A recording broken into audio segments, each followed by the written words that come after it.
Kunin na ang inyong mainit na kape at simulan na natin ang kwentong krimen ng The Virginia Macaulay Murder Case. I, Virginia McCulloch, have informed Police Constable 77329 Brown that I murdered my father, John McCulloch, who was stated was under a bed in the rear ground floor of the house, and my mother upstairs in a cupboard next to the sink. Wardrobe. It's a double wardrobe. Right, I've been Double cupboard. wardrobe. It's like 4 wardrobe doors, but it's the one next to the sink. Double wardrobe.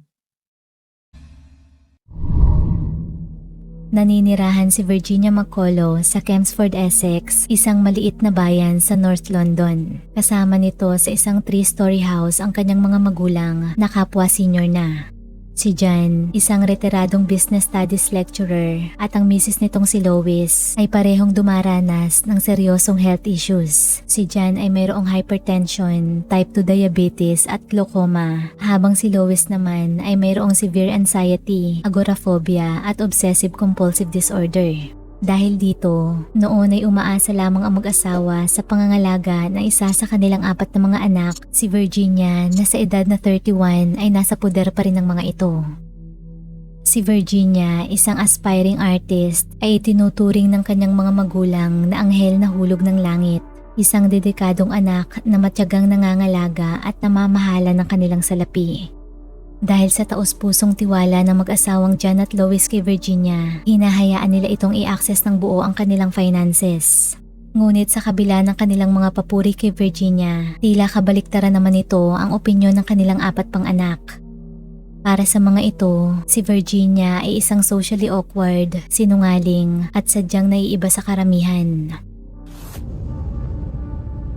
Taong 2019 nang magsimula ang mga hindi maipaliwanag na pangyayari sa tahanan ng pamilya Macaulay. Tila misteryosong naglalaho unti-unti ang ipon ng mag-asawang John at Lois. Halos nasa libu-libong pounds ang regular na wini-withdraw ng kung sino man sa bangko ng mga ito. Nang tanungin si Virginia, isinisi nito sa scammers ang pagnanakaw ng pera. Sa ilang mga pagkakataon, inakusahan naman nito ang hackers na posibleng sangkot sa nakawan. Sa kabila ng red flags, patuloy na nagtiwala ang mag-asawa sa kanilang anak. Lingid sa kaalaman ng mga ito, hindi si Virginia ang taong kanilang kilala. Pawang kasinungalingan lamang ang lahat ng sinasabi at ipinapakita nito. Simula nang ipaubaya sa anak ang kanilang pera, ginastos na ni Virginia sa kung ano-anong bagay at luho ang salaping pinaghirapan ng kanyang mga magulang. Dahil ang katotohanan, hindi gaya ng sinasabi nito na siya ay isang web designer, wala nang trabaho si Virginia mula pa noong 2017. Naging pangunahing biktima nito ang kanyang mga magulang. Bukod sa pangungutang, gamit ang pangalan ni Lois at John, sinaidri ni Virginia ang ipon ng mga ito. Hindi kailanman sumagi sa isip ng mag-asawa na magagawa itong nakawan ng sariling anak, kaya naman tinanggap ng mga ito ang bawat irason ni Virginia. Hanggang sa noong June 2019, unti-unting nabahala si Virginia dahil sa patuloy na paglaki ng utang nito na noon ay umabot na sa 60,000 pounds.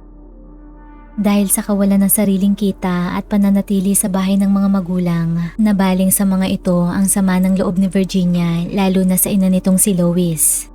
Inihalin tulad niya ito sa isang vacuum na tagahigop umano ng kanyang kasiyahan.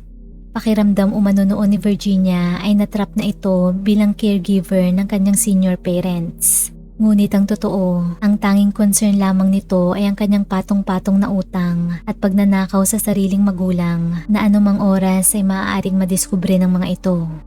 Subalit sa halip na harapin ang consequences ng kanyang mga aksyon, nagdesisyon si Virginia na tahakin ang ibang landas, ang gawin ng murder.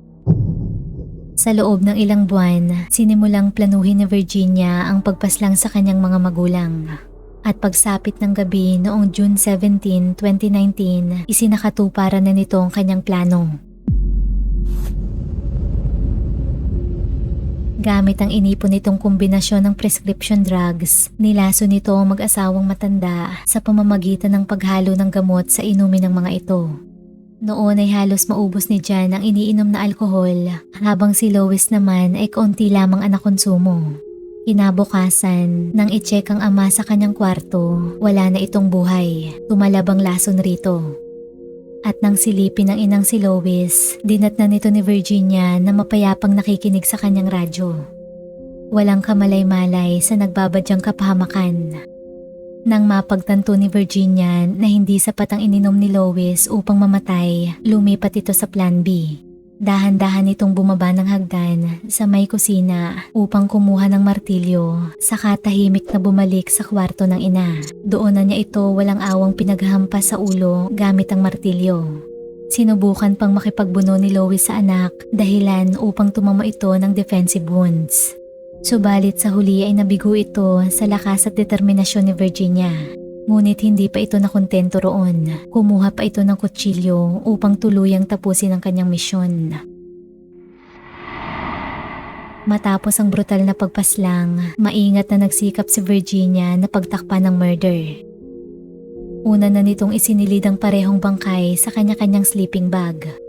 Sinimulan nito ang pagkukubli sa kanyang inang si Lois. Ibinalot niya ito sa isang plastic packing material, saka isiniksik sa kanyang damitan. Habang ang katawan naman ng kanyang amang si John ay itinago nito sa isang improvised na libingan gamit ang iba't ibang layer ng hollow blocks, tabla at mga kumot.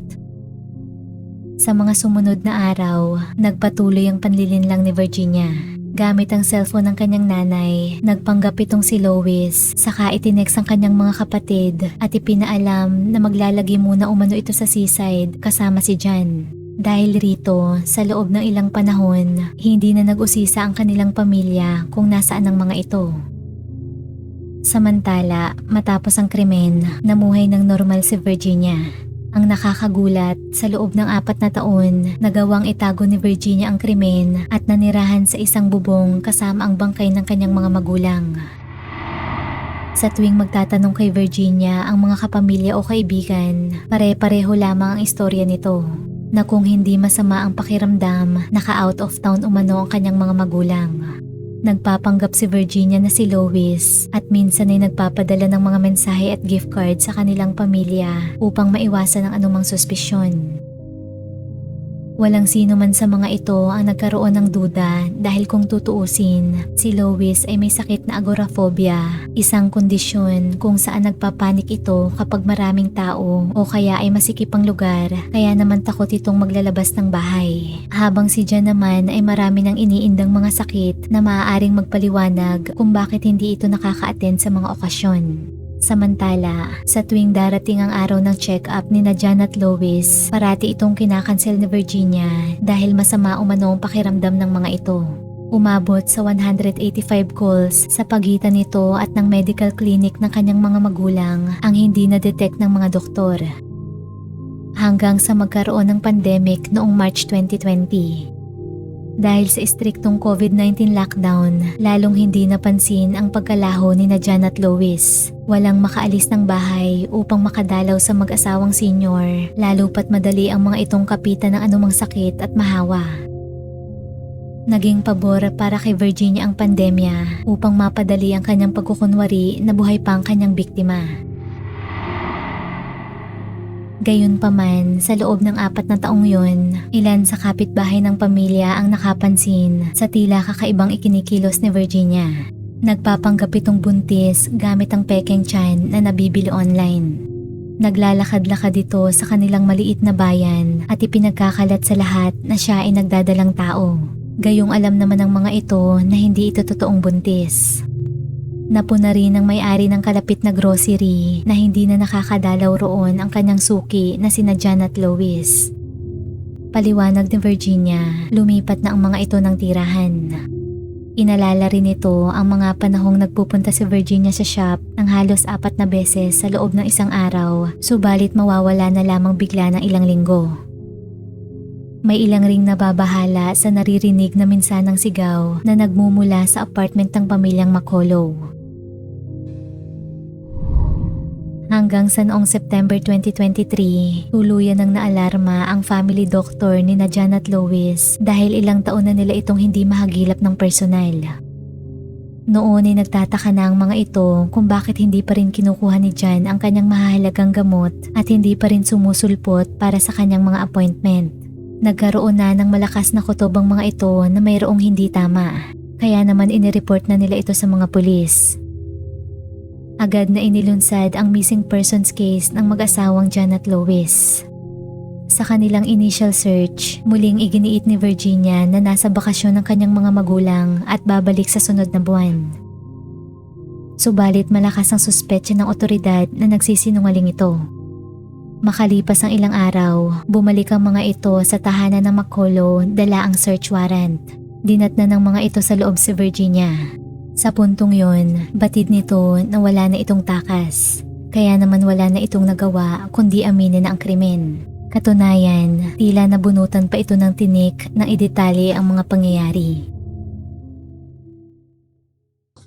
The time is 12:12. You're under arrest for murder against Jonathan McCulloch and Lars McCulloch. Okay, do you have to say anything? But in my common defence, do Can not I just mention take my cup when question social life report anything to do with the evidence. Okay? Alright, you rest is necessary for a competent victim. Is there anything in the pocket we should know about? Yes, there Where? is. Can I take you through it? No, you can tell me. Una na nitong itinuro ang kinaroroonan ng bangkay ng kanyang ama na nasa ground floor. Can we go in there for a second, just so I can tell you something about what's in there? Yeah. And then, Yeah, Just tell us the only something reason I about what's in said I need to tell you something about what's upstairs on the top floor as well. It's fine. Yeah, okay. Yeah. Is it here okay? Yeah. Yes, mind your face. Obviously, Yeah. I'm sorry about that one. No, it's fine. I know, but obviously I've got to check. My dad's body's in there. Right, okay. Yep, okay. Obviously I'll What about say, your mum? a little bit more complicated. Pagkatapos ay ang lokasyon naman ng kanyang ina sa itaas na palapag ng bahay sa may wardrobe. That's why I said, can I go upstairs and show Right, can you explain it to us, please? Because we're trying to preserve this. It's now going to be seen, so we need to preserve this the best we can. So I don't want you to have you walking up there, all right? Because that's for your well-being as well as ours. Oh, no, up. Okay. So what? Thank you. Where are we from, Mum? Okay, so upstairs there are about 5 wardrobes. Yep. It's behind the bed, but back next to the sink. That's the second one. Matapos ito, kalmado nitong ikwinento ng buo sa mga pulis ang murder. I slipped a pile of those into his drink. There were about 2 or 3 drinks that I brought downstairs. And yeah, they were basically, he didn't drink all of them. He only drank probably about half of 2. But yeah, when I went in the morning, this was before my mother. When I went in the morning, early hours, I got up about half an hour early, about 6 o'clock in the morning. Came in and he was gone. Okay. It's Itinuro rin ito ang isang box kung saan matatagpuan ang duguan pang martilyo at kutsilyo na ginamit sa pagpaslang, pati na rin ang bank cards ng kanyang ama't ina. Binanggit ni Virginia sa mga pulis na batid nito na darating rin ang panahon na siya ay mahuhuli at karapat-dapat lamang na siya ay parusahan. Bagamat iginiit rin ni Virginia na hindi umano ito 100% evil. I did know that this would kind of come eventually. It's proper that I serve my punishment. So yeah.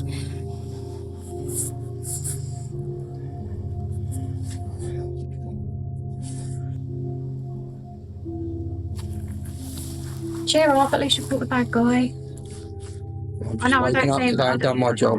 No, I know I don't you're not a lot. percent evil, but we all yeah, not I'm not going to comment on anything. It's not my job to comment on it, okay? Because I've got to be impartial with everything, okay? So I'm not going to give any comments. coming sentence wise, because that's the right thing to do. And that might give me a bit of peace. Noong June 2024, umamin si Virginia para sa 2 counts of murder ng sariling magulang na sina Lois at John. Malinaw na premeditated ang pagpaslang nito at metikulosong pinagplanuhan ng ilang buwan. Pera ang tanging motibo nito upang gawin ang murder. Ginamit nito ang nakaw na pera ng kanyang mga magulang na umaabot sa halagang 150,000 pounds, hindi lamang sa magarbong bakasyon at mamahaling gamit, kundi upang ipangsugal online. Lumalabas na umiikot ang mundo ni Virginia sa pagsusugal at naniniwala na isang araw ay mahihit nito ang jackpot upang mabayaran ng kanyang mga magulang bago pa madiskubre ng mga ito ang kanyang pagnanakaw. Subalit sa halip na manalo, lalo itong nabaon sa utang. Ang pressure na ito ang nagdulot ng desperasyon kay Virginia na paslangin na lamang ang kanyang mga magulang. Sa huli, nasintensyahan si Virginia ng habang buhay na pagkakakulong na hindi bababa sa 36 years.